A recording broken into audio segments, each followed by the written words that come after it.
Anche quest'anno la provincia di Padova offre ai ragazzi una miriade di agevolazioni. Infatti tutti i ragazzi dai 14 ai 25 anni che frequentano un qualsiasi corso di istruzione, anche di breve durata, possono usufruire della Carta Giovani per avere sconti specialissimi in ben 373 luoghi come musei, cinema, attività artistiche, culturali e sportive, corsi di formazione, ma anche libri, articoli musicali ed informatica, turismo, abbigliamento e tanto altro ancora nella provincia di Padova e non solo. Infatti da quest'anno c'è una novità. La principale novità di quest'anno, grazie a degli accordi presi con le province di Venezia, Belluno e i comuni di Treviso e di Verona,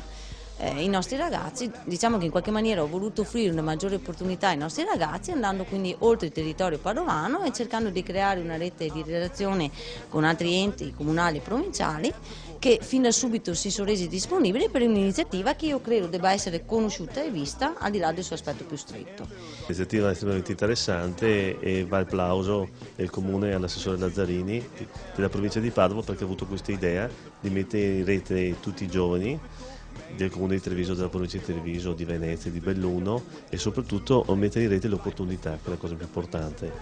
Un'altra novità sta nella distribuzione. Da quest'anno infatti Carta Giovani potrà essere ritirata presso tutti gli enti comunali del territorio provinciale che hanno aderito a questo progetto, così che da un lato sia più accessibile e dall'altro si rafforzi lo spirito di collaborazione tra provincia e comuni che a lungo termine porterà all'ottimizzazione delle risorse in un'ottica di efficienza ed efficacia.